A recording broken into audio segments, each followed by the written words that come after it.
భీమ్గల్ నిరాహార దీక్షను పోలీసులు అడ్డుకోవడంపై బీఆర్ఎస్ నేత ప్రశాంత్ రెడ్డి ఫైర్ అయ్యారు. అహింస మార్గంలో దీక్ష చేస్తే తనను అణచివేసే ప్రయత్నం చేస్తున్నారని మండిపడ్డారు. బీఆర్ఎస్ ప్రభుత్వ హయాంలో మంజూరైన పెండింగ్ పనులు పూర్తి చేయాలని డిమాండ్ చేసిన ఆయన ఇంట్లో ఉండి అయినా దీక్ష చేపడతానన్నారు.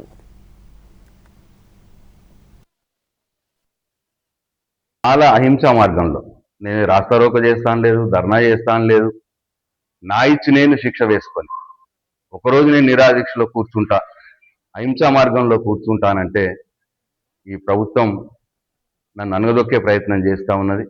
మేము ప్రజల కోసం పోరాటం చేస్తున్నాం, ప్రజల సమస్యలు తీర్చమని చెప్పి నేను దీక్ష, నన్ను ఇంట్లో పెట్టి అరెస్ట్ చేసినా నా దీక్ష కొనసాగుతుంది.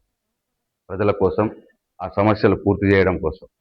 లేదు నన్ను అరెస్ట్ చేసి జైల్లో నా పోలీస్ స్టేషన్లో పెట్టినా పోలీస్ స్టేషన్లో నా దీక్ష కొనసాగుతుంది, నా సత్యాగ్రహం కొనసాగుతుంది.